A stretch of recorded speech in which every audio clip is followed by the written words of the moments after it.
Hello and welcome to Transforming Tomorrow, the podcast from the Pentland Centre for Sustainability and Business here at Lancaster University Management School. I'm Paul Turner. And I'm Professor Joan Babington.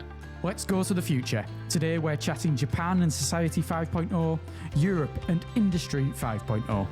Wondering what they are? Keep listening.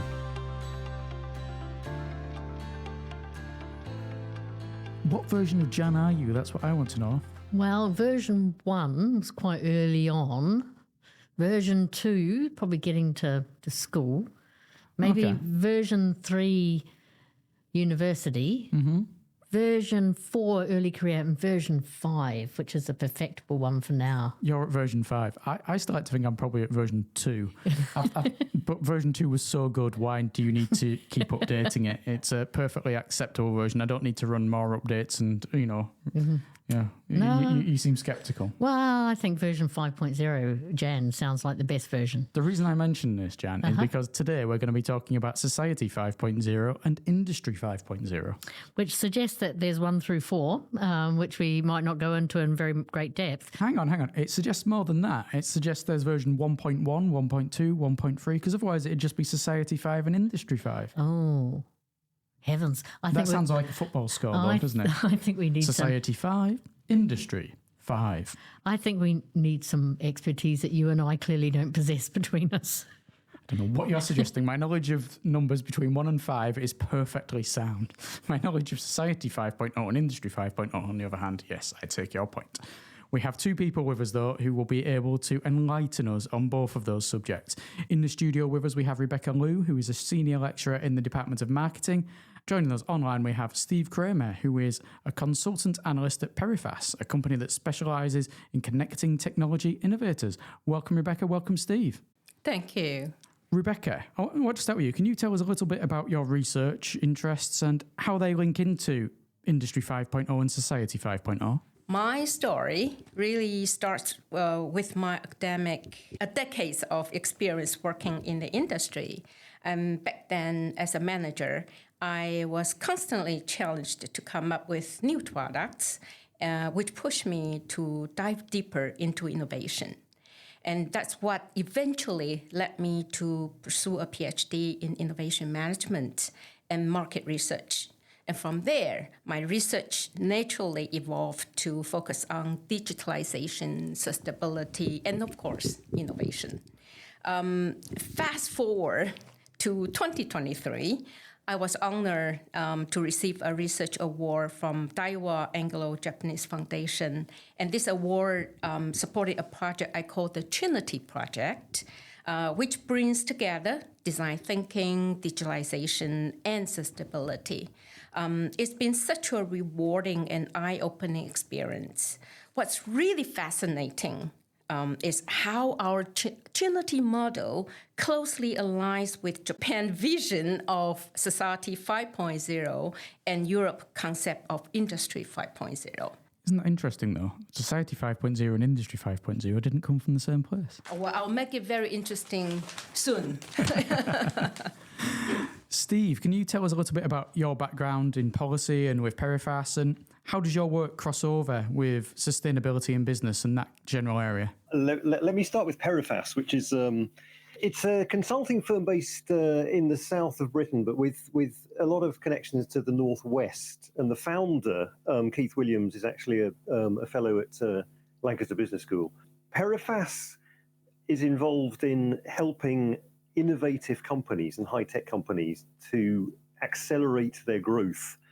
And we assist them in finding exactly the right customers through a lot of detailed strategic and financial analysis of customers within their various sectors. And we're talking about companies in things like cloud computing, Internet of Things, artificial intelligence, 5G, and sort of many aspects of new and emerging or even Industry 5.0 technology. I'm now going to sort of fast back to the beginning of my career. So I actually started off in social science and political theory. And my undergraduate days in Newcastle University took me on the first undergraduate exchange between Britain and Japan. And I spent my third year at a university in Kyushu in southern Japan.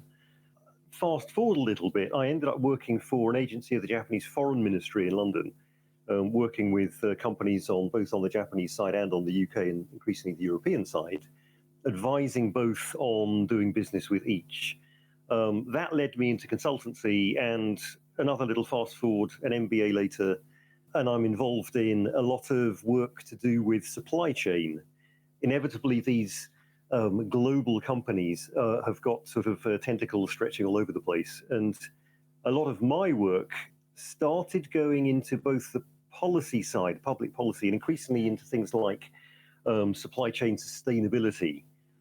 So I've done a lot of work with companies looking at sort of exploring their supply chains and going further and further up to see actually what's really going on. And for example, we've done a lot of work with one of the big car tire companies, and only quite recently did they realize they had quite a big supply chain risk, in that they had no idea what was going on at the top of the supply chain. They didn't know where the rubber was actually coming from, because it went through several stages or several layers before it got anywhere near something they had visibility of. So that sort of encompassed a lot of analysis and a lot of regulatory analysis and so forth. I think it's really relevant, because we also have had other people on the podcast. We've had supply chain experts before, and so our listeners would have heard people trying to figure out, how do you get all the way to the source, and what kind of risks and data are required to get there.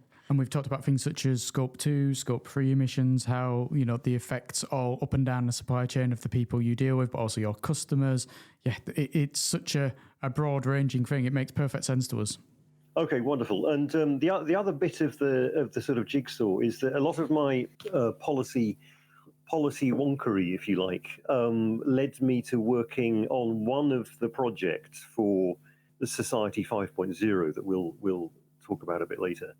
Which is the Japanese sort of overarching policy framework for New Society. So I have been helping out on a thing called Global Startup Campus, which is an innovation hub that they're building, or an ecosystem, in fact, in Tokyo, to connect globally and to stimulate and innovate and fund sort of creative thinking and next generation business models and models of society. And so, with no further ado, let's find out about Industry 5.0, because we've spoken about it a bit. What's the essence of that project? Sure. Let me just explain a little bit about the concept of Industry 5.0. It actually has been shaped by a mix of policymakers, thought leaders, innovators, and academics. And one of its biggest champion has been the European Commission. They officially introduced the idea in 2021 with a publication called Industry 5.0 towards a sustainable, human-centric, and resilient European industry. And in this publication, they lay out their vision of Industry 5.0. It's all about recognizing the role of industry, not just in creating jobs or economic growth, but in achieving broader societal goals. The idea is to make industry as a resilient driver of prosperity, an industry that respects our planet boundaries and puts our workers' well-being at the heart of production. Make it short, there are two key takeaways here. First, it's a human-centric approach where the technology collaborates with humans, prioritize the sustainability and ethical practices.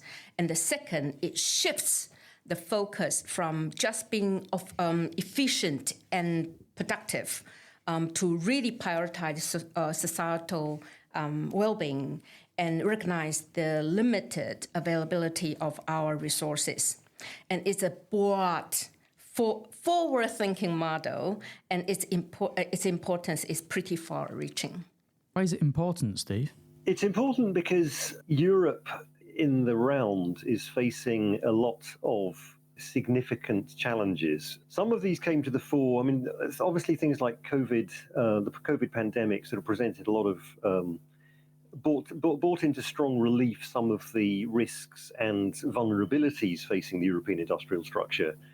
Another one is, for example, the increasing rise of China and economies in the Far East, which have been putting European manufacturing industry under huge competitive pressure. And so there has been a growing realization over the last 10 years that Europe needs to act in a sort of comprehensive way to start addressing things like international competitiveness, innovation, digital transformation.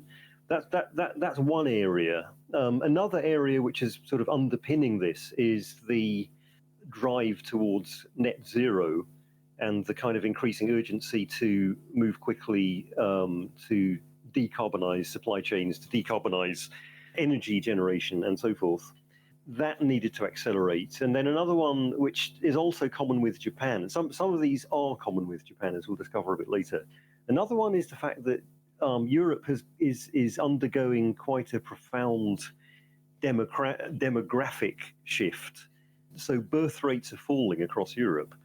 And although Europe benefits from a generous welfare state, it's kind of quite difficult in that situation to really see this as a kind of existential problem.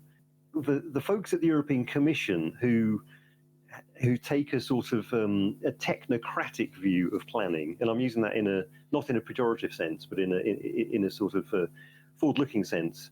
You know, they look at the numbers, they look at the data, and they have clever people studying things who say, okay, we need to address this. We need to start looking about how our future society is going to look and what we need to do now in order to address the fact that in the future we're going to have more older people, fewer younger people, industry is going to be different, society is going to be different. There are others, but those are some of the main things that are driving this policy framework.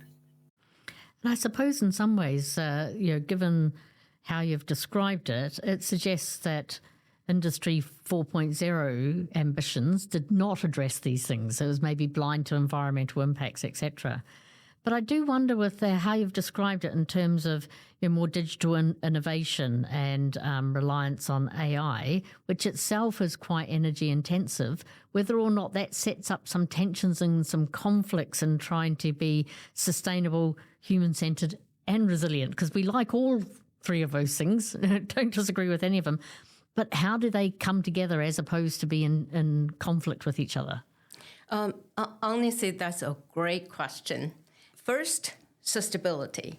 And this means in moving away from take, make, dispose model of industry, which is the Industry 4.0 that has dominated for decades. And instead, the Industry 5.0, the focus is on adoption, the green technologies, and reducing carbon emission, minimizing waste, and working towards a circular economy. The goal is for industrial processes to operate within the limits of the planet and ensuring long-term environmental health and resource availability. Second is about human-centered, and this is about putting people, not just profits or machines, at the heart of industrial processes. And in Industry 5.0, technology like robots, AI, or automation doesn't replace humans, but works alongside humans. Enhancing their roles, it's about, for example, creating better working conditions, upskills workers, and prioritize their safety, well-being, and creativity. Essentially, it's saying, how can we make industry work for people rather than the other way around? And finally, about resilience. Here, we are talking about building industries that can adapt and thrive in the face of challenges like, as Steve just mentioned, the pandemics, the supply chain disruptions, or climate crisis. A resilient industrial landscape is one that is flexible, innovative, and able to withstand shocks while continuing to deliver prosperity.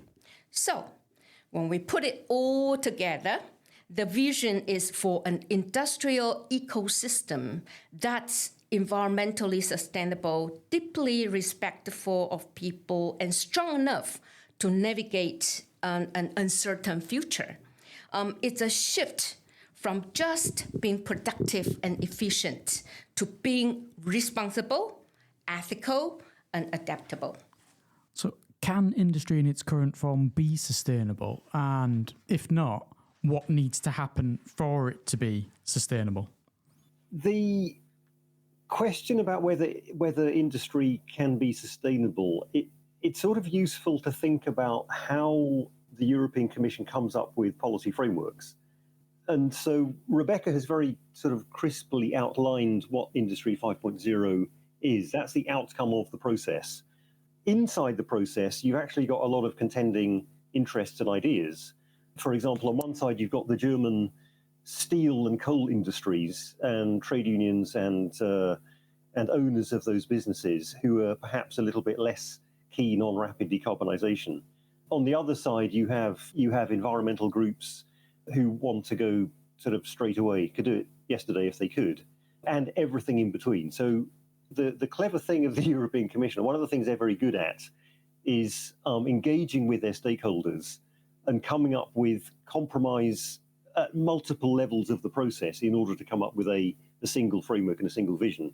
And so within the Industry 5.0, there are actually quite a lot of compromises, and there are quite a lot of strains and stresses about how quickly it's going to go. For example, the issue between making technology work for the workforce is quite interesting, because it means there are some industries who are saying, this is great, this is like a green light to automate as much as we possibly can. And there are on the groups representing the interests of labor, they're saying, okay, great, so we're gonna have labor at the center of this process. Now the policy itself, sort of the words of it, capture both positions. So there is a kind of strategic ambiguity within the overall framework. Nonetheless, that framework provides a context for progress to be made with compromises. You know, various parties are going to have to give ground along the way, but it does provide a sort of a direction of travel and a framework in order to do that. Can I add something on top of it? This is a big question, and my short answer is it's complicated. In its current form, industry is struggling to fully align with sustainability. And that doesn't mean it's impossible. And let me explain. Right now, many industry operate using systems and practices that are resource intensive and often wasteful. Think about it. We rely heavily on limited resources like fossil fuels, and production processes are designed for efficiency and profit rather than environmental stewardship. It's very much a linear model. We take resources, make products, and then dispose of them. And that's the opposite of what environment calls for. For industry to truly fit with sustainability, it needs a major shift. That's where concepts like circular economy come in, where materials are reused, recycled, and kept in circulation as long as possible. And there's a growing focus on green technologies. But here's the thing. It's not just about technology. It's about a mindset shift.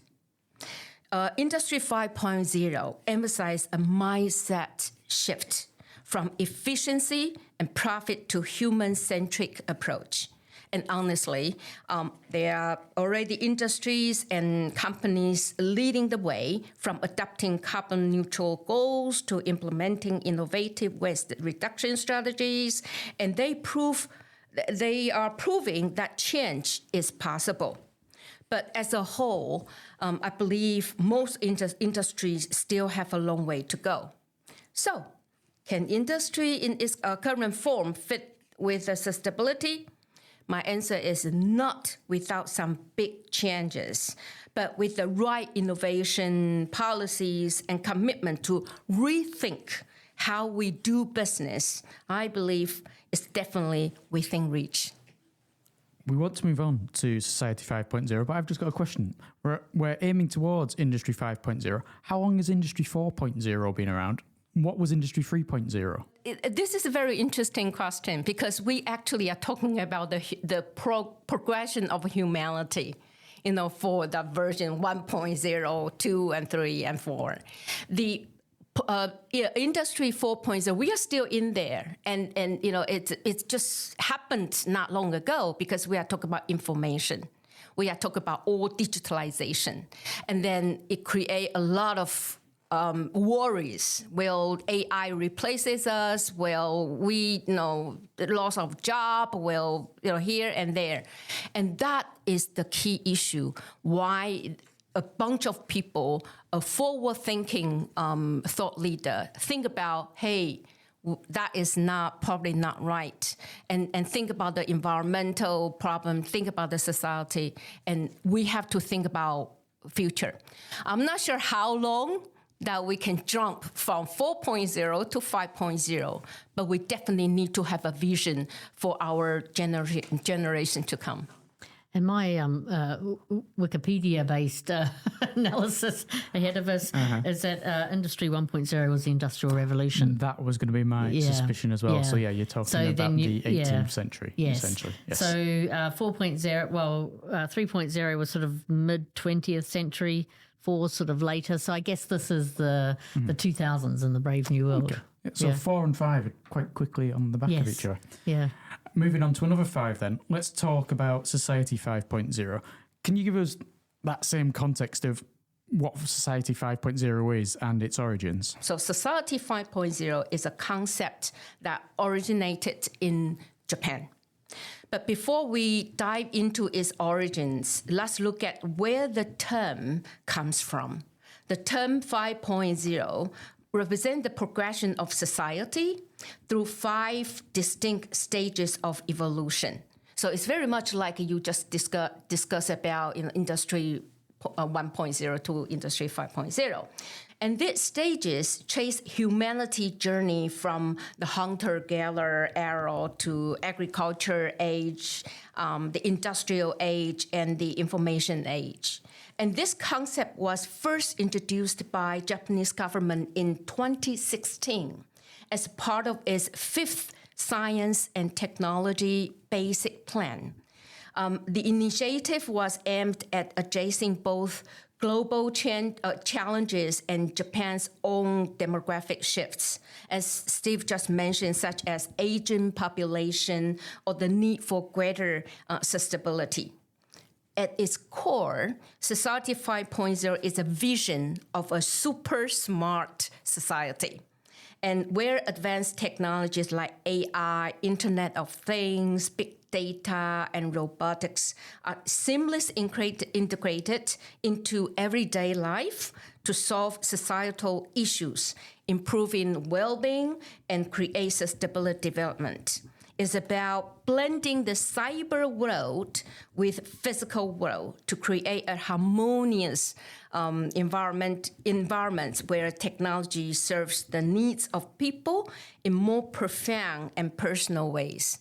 And since we have an expert about Japan, so I'll throw this to Steve to help to elaborate more about Society 5.0.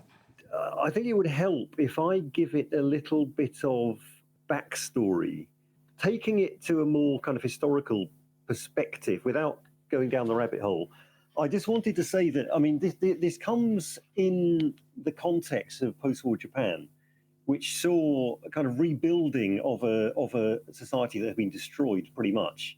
And there was an incredibly powerful role of the Ministry of Economy, Trade and Industry in coordinating investment, in technology licensing, in foreign exchange, and basically directing from the center Japan's economic recovery. And of course, there was a vast help financially from the United States and elsewhere. And there was a huge thirst for learning from foreign sort of experts such as Deming, who helped to transform Japanese industry. But the Society 5.0 that we're talking about is really following on that tradition of actually quite a centralized or quite a powerful role for the centralized authority in bringing about a kind of profound change in order to address, fundamental and I would say existential challenges facing the country. And so I think we'll get onto the comparison with Europe a little bit later. But what's really, from my perspective, really important to realize is that the Japanese approach is saying, if we don't do something, it's going to be really bad, because we're faced by not only natural disasters, earthquakes, tsunamis, 111 volcanoes. We're surrounded by hostile or potentially hostile countries. You've got the far east of Russia, North Korea, China, Taiwan is visible from southern Japan. Occupied islands in northern Japan are literally occupied still under international law by Russia or by the former Soviet Union. And that's an unresolved geopolitical issue. There's a whole bunch of things related to the geopolitics, to demography, to the economy losing competitiveness. Japanese companies struggling now in the face of Chinese competition globally. We're not just talking about locally, but in the American market and elsewhere. And we're also talking about 3 decades of basically stagnant growth in Japan, in which Japan went from this kind of shining beacon of an economic miracle up until 1990, and literally 3 decades of very stagnant growth, deflation, falling population, falling birth rate, declining number of PhD students, for example, and a kind of educational crisis in which fewer Japanese students were going overseas, fewer patents filed. So there's some really, really profound things going on. And I mean, in a similar way to Europe, but in perhaps a more drastic way, Japan is saying, okay, we need to think about what Japan is going to be like in 5 or 10 years' time. And it's not just about improving industry, it's about improving society and looking at and dealing with a lot of these sort of human level challenges that are facing us at the moment. And did Industry 5.0 and Society 5.0, did they independently come into being, or would the people making the thinking behind each one of them, would they know each other? Would they be aware of each other? Are there any points of cross-fertilization or just naturally occurring similar themes coming through the two different strategies? I think this is a very interesting question. We actually started talking about Industry 5.0, which actually officially introduced in 2021. But Society 5.0 actually is introduced in 2016. So that means, a few years ago, Japan already have the idea. There's a little bit background when I studied the Society 5.0. There's a Japan Business Federation, and they realized that Industry 4.0, so they've been asked, study 4.0 and come into something similar for Japan. But a group of people in that federation say, no, Industry 4.0 is not appropriate for Japan. And that's why they study how we can improve from Industry 4.0. And that's why they start thinking about society, they start thinking about the human-centered idea, and then they put it into the Society 5.0 as the human-centered, sustainable, and resilient. And then a few years after, the European think about, okay, maybe there's some problem that we are facing and challenges we have to tackle about the Industry 4.0. Because people start worrying about losing job to technology, start thinking about, this is not sustainable enough. And then they kind of combine all the ideas from the thought leaders, the policymakers, and there's surprisingly, coherent between Society 5.0 and Industry 5.0. How far the two regions can go, we don't know yet. And that is my mission, to go further from here. Do you have thoughts, Steve, on why they might be emerging at the same time? I think they both reflect concerns in societies, both at the sort of government level and at the popular level, in fact, that things have to change. And there's big concerns in Europe, not to the same sort of level in Japan. Japan, if you walk around in Japan, well, if you're somebody like me, you're kind of aware of the fact that, Tokyo has been destroyed twice in the last 100 odd years. There are really bad things that can happen. And this sense that, life isn't just going to continue as normal all the time is challenged on a regular basis by natural disasters or, firebombing in World War II, which was more catastrophic for Tokyo than Hiroshima and Nagasaki were in terms of death toll. So, I mean, there's major things within living memory that tell the Japanese that, things won't always be like this, and we face major challenges, and it's down to the kind of human energy and creativity to plan for them and to make a society that's going to be resilient in the face of these things. And just actually another rider to that is the fact that and this is a slight difference with the European one.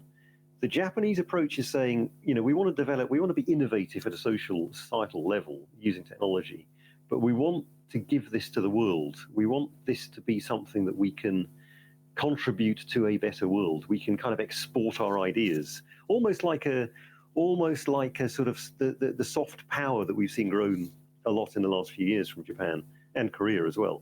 The European approach doesn't have that so much. It's more about how are we going to reform Europe to compete. Japan is, yes, we've got to compete with the world, but we want to give to the world as well. We know that there's been academic papers, there's been conferences and meetings, and there has certainly been human exchange between Europe and Japan in terms of developing this kind of policy. So, there is regular discourse and interchange between the two sides about how to think about, future social and technological change and development. So there's a lot of talk here then about these concepts of Society 5.0, Industry 5.0. What challenges are there in turning these ideas and these ideals into a reality? Well, when we talk about strategic initiatives like Industry 5.0 and Society 5.0, it's easy to get excited about the potential. And this concept promises a future where technology works seamlessly with people and where we tackle major societal issues like sustainability, inequality, and aging population. But the reality of turning these big ideas into actual functioning systems is far from simple. And first of all, technology is a major hurdle, which we have the tools using like AI or robotics. We are still in the process of optimizing these technologies and figuring out how they can scale. And next, there's the challenge of infrastructure. For Society 5.0 to succeed, we need to integrate smart technologies into every part of society, from transportation to healthcare to urban planning. And that means we need to rethink and often rebuild critical infrastructure. Not alone to say it will require the new level of global cooperation and cross-industry cooperation, where different players often have competing interests and different priorities. Then, most important, there's a human factor. And I think this is often one of the most overlooked challenges. For both Industry 5.0 and Society 5.0 to take off, we need to get people on board. And the idea of human-machine collaboration in Industry 5.0 sounds great in theory, academic thing, but how do we prepare the workforce for that change? And we are talking about shifting not only the way we work, but also the mindset about work. And that's not easy. It requires changes in education, policy, and even cultural attitudes. So, in short, it's a complex web of hurdles. So, very briefly, from the European approach, I think the biggest challenge is going to be political, because we're on the cusp of a major change in the way the world operates. We are already seeing misinformation. We're seeing the rise of political parties that basically don't like, I'm not talking about within the European context, that are kind of anti-EU, anti-integration, who really don't want any of this. They're interested in national sovereignty. They see technology as a threat. They see large corporates using AI and automation as a threat to their interests, and they don't see the European Union as being an entity that will deliver for them. So those forces are quite strong across Europe, particularly in Central and Eastern Europe. At the moment, most political parties are in favour and have signed up to this, but there are signs that maybe 15-20% of Europeans are going to become increasingly vocal and will start to challenge, as we've seen in Hungary and Slovakia and elsewhere, real serious pushback against this kind of grand strategy. So at a political level, that's one thing. There's a question about whether innovation will be enough, whether there's the skills base to bring this about, because it's a very large project, and whether it can be spread across Europe, encompassing all of the nooks and crannies of Europe where there are agricultural communities, there are kind of post-industrial communities, whether it can reach into those areas. That's a big question as well. Japan, it's different. Japan, the issue is, I think the political consensus is strong. I don't think that's under threat at all. But the question is it enough? Is it too slow? Is it too late to save Japan and its kind of declining population, which is getting drastic and can only really be addressed by either mass immigration or mass automation or something or other?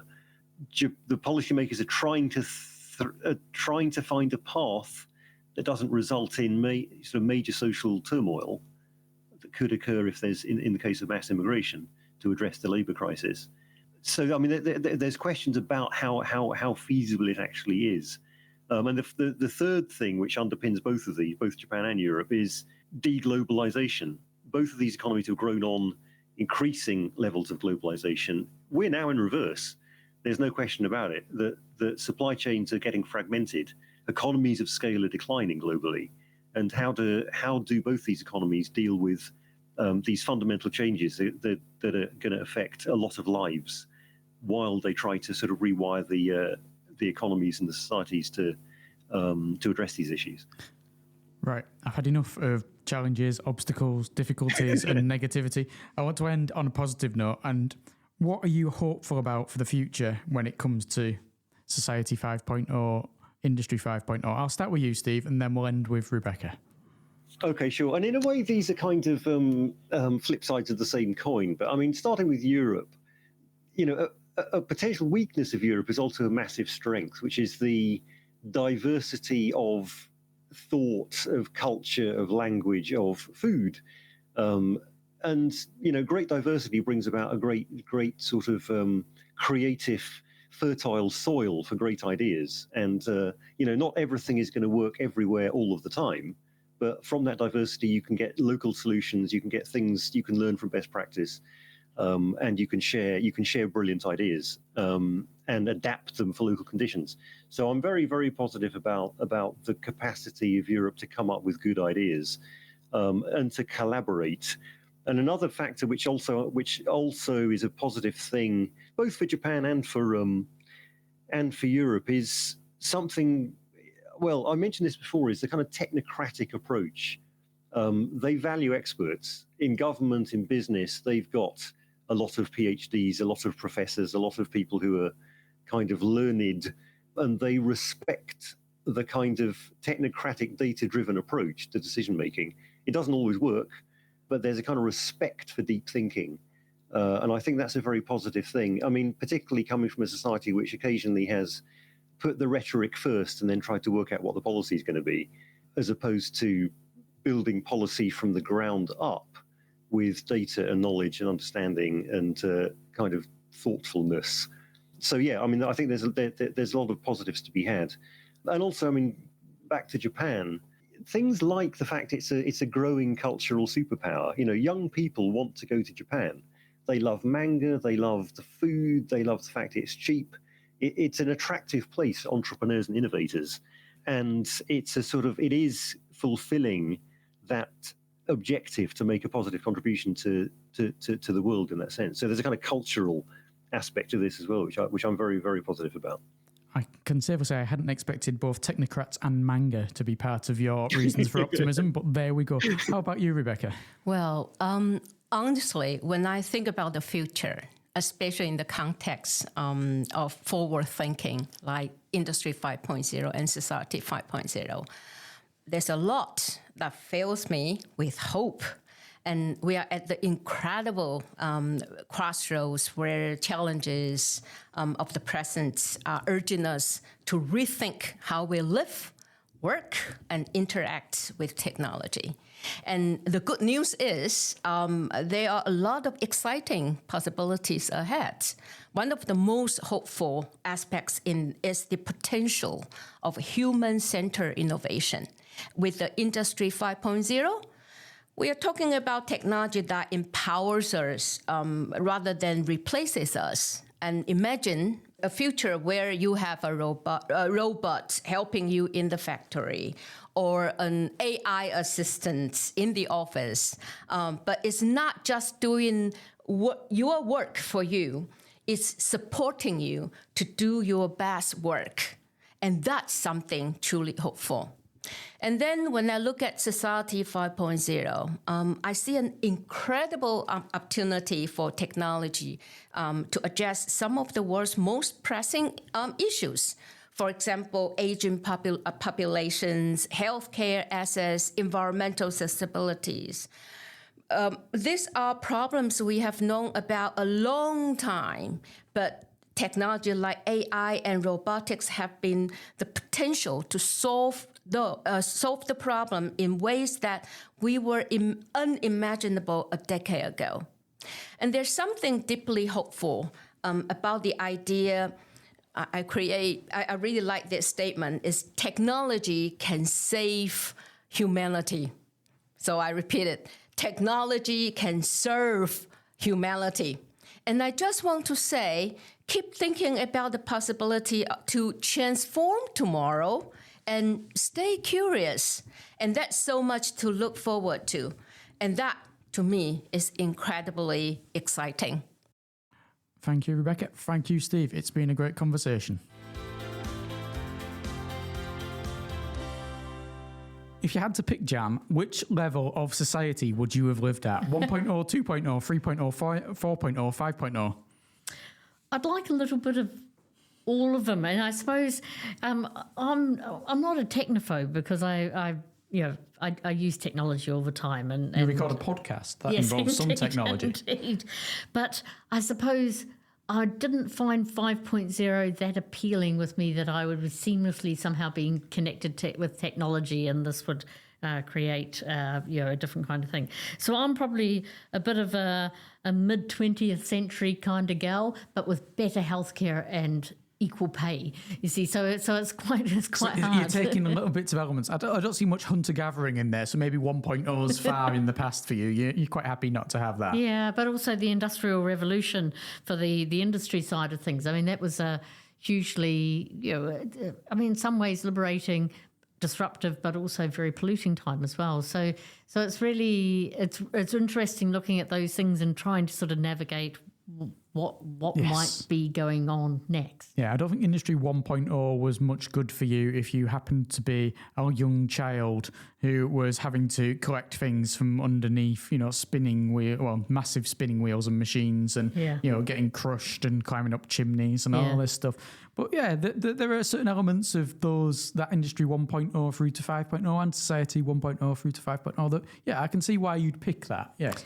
But what I found quite interesting about them, it'd be interesting to see if how you saw them. They're kind of they're not futures thinking. So they're not like imaginative futures for 100 years out or anything like that. They're quite near-term strategies to deal with quite concrete problems. So that was something I didn't appreciate until we had a conversation with Rebecca and Steve. No, what I didn't appreciate either, and I wonder if in future, in 300 or 400 years, people will just consider what we are now as 4.0 and 5.0 will be the same thing, even if those silly people hundreds of years ago gave them different names. It's a bit more self-prescriptive in terms of we decide we want to have something different to now, so let's just call it Society 5.0. It's where my original point before we started speaking to Steve and Rebecca comes in. What about Society 4.1, 4.2, 4.3? It seems more like a gradual progression building upon what's there rather than a massive, big game changer, particularly for society. From industry, because industry's only been around for 250 years, I could see why you might have 4.0 and 5.0 there. Although it's crazy to think that 4.0 has only been around for 20, 30 years. Yeah, before we start the thing. So what about going even further back in the past? So it's quite interesting that Steve worked for a company with quite an interesting name, Parafas. Sounds Greek to me. Doesn't sound Greek to you. What else do you know about it? Because you're our history buff. I know this is. I don't know anything about it. I just know it sounds Greek. This is not quite the rest of history. Unfortunately, fantastic that is. So it comes from Greek mythology. So well, I'm glad about that because I was worried that friend of the show, Pliny the Elder, was suddenly going to make an appearance yet again. No. So Parafas was a king who Zeus turned into an eagle.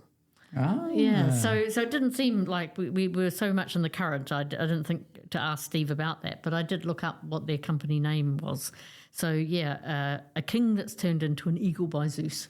Oh, I see. Very good. I would not have known that if you had not have told me. So do you think that the Society 5.0 and Industry 5.0 are a little bit too optimistic when it comes to AI and robotics and their potential for positive change? It was a very utopian view of cyber and humans in harmony, completely at the opposite end of the scale from, say, the Terminator films, which I admit there's two extremes there. Robots being all nice and jolly and making our lives brilliant in every way, and robots trying to kill us all. For me, yes, but then I am also uninformed of these matters, so maybe I'd be more positive if I knew more about it. But also, I, like maybe a few of our listeners, I try to spend less time on my phone, not more time on my phone. So the idea of being more integrated in, and the idea of a doorbell that can see who's on you and be hacked, and all of these things fill me quite literally with horror because I'm a bit of an old-fashioned sort of approach to life. But that's quite different from maybe what you want in your industrial strategy or how you organise your production systems. So how I might feel and what industry might do, I think, are probably quite different. Yeah, for you are not industry, in case anyone has made that mistake of believing you are. But what about yourself? The same question. I'd like to think that technology is going to make life easier for me in terms of I don't want to have to wash the pots. I don't want to do all the washing and sort all the clothes out. If there's a way for it to do that for me, that would be wonderful. If all technology is going to do is constantly take away my ability to be creative in certain ways and things like that, I'm not interested. I like being creative. Creativity is part of being human for me. I don't want technology to suddenly say, yeah, I can do all your creative stuff. You can just lie down in bed and do nothing all day. We're going to see, aren't we? If there is no Series 3, it's because I've been replaced by an AI entity that has taken on all my creative responsibilities. Well, I hope that's not the case, but there we have it. Thank you, Jan. I at least know you prefer me to a robot. Yes. So what's happening next? Well, do we know what's happening next? We do know what's happening next because we're leaving the country. Tough times. It is. We're not going to take the slow boat to China. We are going to take the plane and go to Malaysia. So when we're in Malaysia, we're going to speak to people out there with expertise around sustainability, and they can give us the perspective from over there. We're going to speak to researchers who are members of the Pentland Centre. We're going to be speaking to people who work in business over there. We're going to be getting a good idea from Malaysia of what's going on. And what I'm really excited about for this wee mini podcast series, which is going to come from Southeast Asia, is that many of the issues that we've talked about already look different when you look at it from that perspective. Yes, so we'll be joined by some members of the Sunway University out there, who is a partner university for Lancaster. So that'll be great to meet them in person and discuss with them. Brilliant. Until then, thank you very much for listening. I'm Paul Turner. And I'm Professor Jane Babington.